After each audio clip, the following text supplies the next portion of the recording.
ሰላም የተወደዳችሁ ዩቲዩብ ቻናል ቤተሰቦች እንዴት ናችሁ? ቅዱስ ነኝ። ያው በዛሬ ቪዲዮ አንድ ፎሬክስ ትሬደር ፎሬክስ ትሬዲንግን ከመጀመሩ በፊት ምን ማድረግ እንዳለበት፣ ትሬዲንግን ከጀመረ በኋላስ ምን ማድረግ እንዳለበት፣ ፎሬክስን ከጀመረ በኋላ ምን አይነት ስትራቴጂ መጠቀም እንዳለበት፣ ሪስኩን እንዴት ማኔጅ ማድረግ እንዳለበት እናም በሳይኮሎጂ ደረጃ እንዴት ኢሞሽናል ሳይሆን ኢሞሽኑን ኮንትሮል ያደረገ ኮንሲስተንሲ ማርኬቱ ላይ እንዴት ከማርኬቱ ጋር አብሮ መቀጠል እንዳለበት ያንዳንዱ ነገር የምነግራችሁ ማስተምራችሁ ይሆናል ማለት ነው። ስለዚህ እስከ ቪዲዮ መጨረሻ መከታተል እንዳትረሱ። ይህ ቪዲዮ ለየትኛውም ትሬደር በጣም ወሳኝ ነው። ለቢጊነር፣ ለአድቫንስ እና ለፕሮፌሽናል ሆኖ ነገር ግን ፕሮፊታብል ላልሆነ ትሬደር በጣም የሚጠቅም ቪዲዮ ነው። ከራሴም ኤክስፒሪየንስ እያንዳንዱ ነገር ሼር አደርጋችኋለሁ። ይህ ቪዲዮ በጣም ይጠቅማችኋል። ለምትወዷቸው ኦር ይጠቅማል ብላችሁ ለምታስቡት ሰው ሼር ማድረግ እንዳትረሱ ማለት ነው። ስለዚህ እያንዳንዱን ፎሬክስ ምን እንደሆነ፣ ስትራቴጂ ስትመርጡ ምን ማድረግ እንዳለባችሁ፣ ስትራቴጂ እንዴት ማስተር ማድረግ እንደምትችሉ እና ሪስካችሁን እንዴት ማኔጅ ያደርጋችሁ ካፒታላችሁን ማሳደግ እንደምትችሉ እና በሳይኮሎጂ ደረጃ እንዴት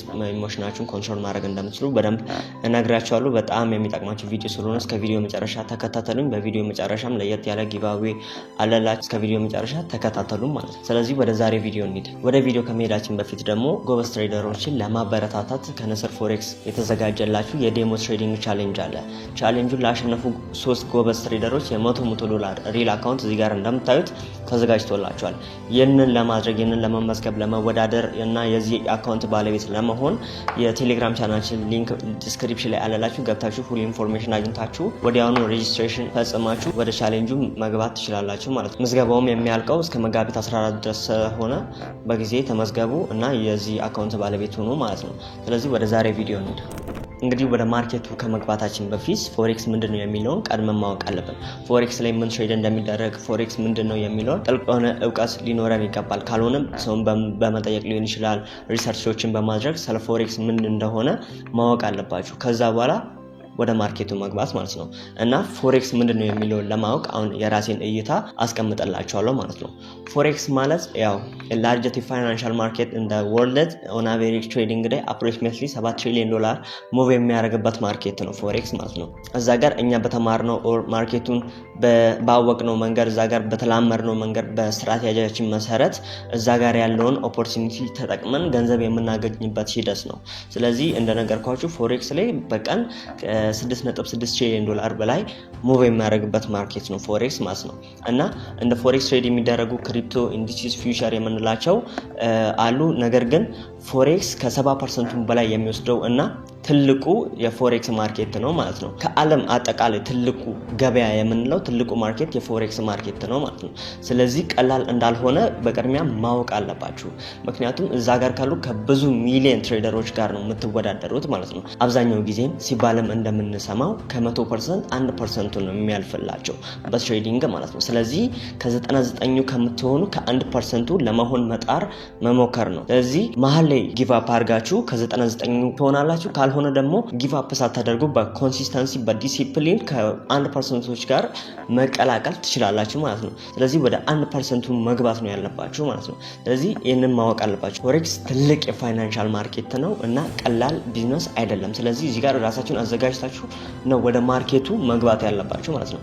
አንደኛ ከዓለማችን ትልቁ የፋይናንሻል ማርኬት መሆኑ ማወቅ አለባችሁ ማለት ነው። ሁለተኛው ደግሞ ፎሬክስን ተመራጭና ተወዳጅ የሚያደርገው አንደኛው ላይፍ ስታይሉ ነው። ላይክ ፎሬክስን ስትጀምሩ እውቀት ብቻ ነው በቃ ከናንተ የሚጠበቀው። ፎሬክስን ትሬድ ስታደርጉ እናንተና ማርኬቱ ብቻ ነው በሁለታችሁ መሀል ብቻ ነው ገንዘብ የምትሰሩት። ይሄ አንደኛው እና ተመራጭ የሚያደርገው።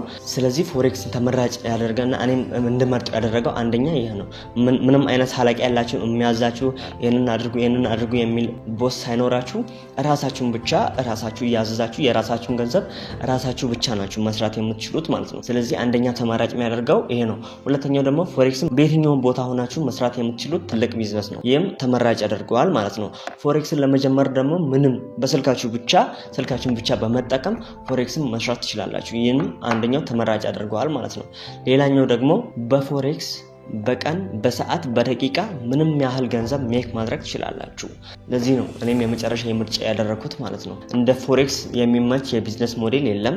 ሲቀጥልም ደግሞ እንደ ፎሬክስ ትልቅ የፋይናንሻል ማርኬት የለም ማለት ነው። ስለዚህ ይህንን ማወቅ አለባችሁ ማለት ነው። ወደ ፎሬክስ ከገባችሁ በኋላ ቀድማችሁ ማድረግ ያለባችሁ ከዚህ በፊት እንደምላችሁ ከዛ ፎሬክስ ምን እንደሆነ ካወቃችሁ በኋላ ቀድማችሁ ማድረግ ያለባችሁ መማር በቃ ወሳኙ ነገር እዚህ ጋር ነው። ትሬዲንግን መማር በቃ ትሬድ እንዴት እንደሚደረግ እያንዳንዱ ነገር ፎሬክስ ላይ ምን ትሬድ እንደሚደረግ ስለ ሎት ሳይዝ ስለ ፒፕስ እንዴት ካልኩሌት ማድረግ እንደምንችል እያንዳንዱን ከረንሲ ፔሮች ማጀር ኤንድ ማይነር ከረንሲ የምንላቸውን እያንዳንዱን ስለ ካንድልስቲክስ ስለ ቻርቶች እያንዳንዱን ስለ ታይም ፍሬም መልቲ ታይም ፍሬም ትሬንድ ኢንሳይድ ትሬንድ የምንለው ስለ ብሬክ ኦፍ ስትራክቸር እያንዳንዱን ከተማራችሁ በኋላ ያንን ቤዚክ ኖሌጅ ከያዛችሁ በኋላ ትሬዲንግ ላይ ቀጥላችሁ ማድረግ ያለባችሁ ስትራቴጂ ነው።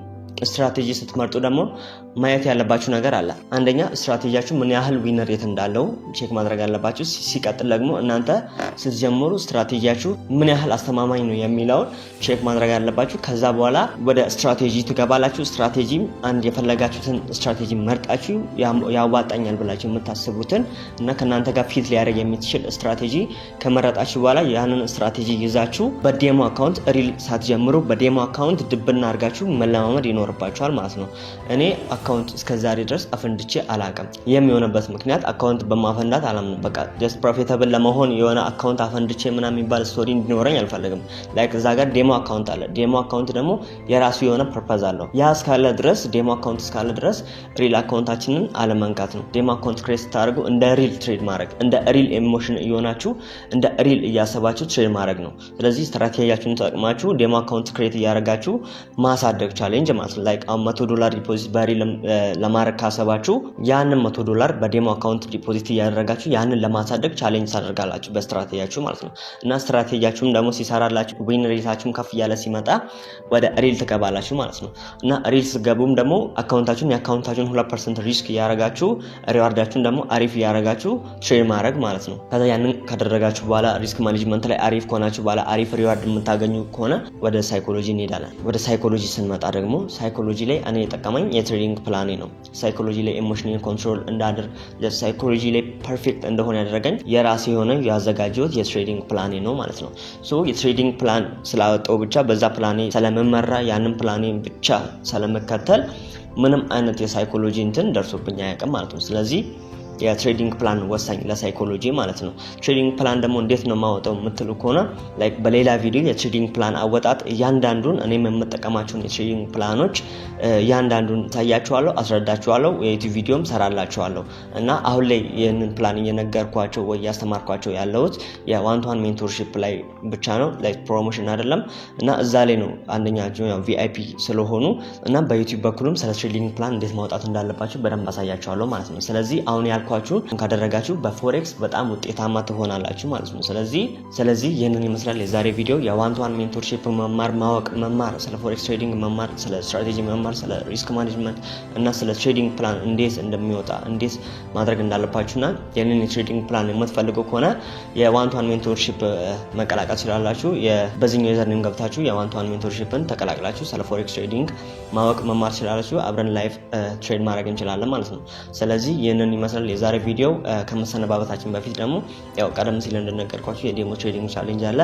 ያንን ቻሌንጅ ተወዳድሮ ከ1 እስከ 3 ለወጡ ጎበዝ ትሬደሮች $100 ሪል አካውንት ተዘጋጅቶላቸው ነው ያለው እና እናንተን ለመወዳደር ካሰባችሁና ከወሰናችሁ እናም እናንተ ጎበዝ ነኝ ብላችሁ የምታስቡ ከሆነ የቴሌግራም ቻናላችን ሊንክ ዲስክሪፕሽን ላይ አለላችሁ። ካልሆነ በዚህ ዩዘርኔም እየገባችሁ ካልሆነ የዴሞ ትሬዲንግ ቻሌንጅን መወዳደር ትችላላችሁ ማለት ነው። ስለዚህ ይህንን ይመስላል የዛሬው ቀን።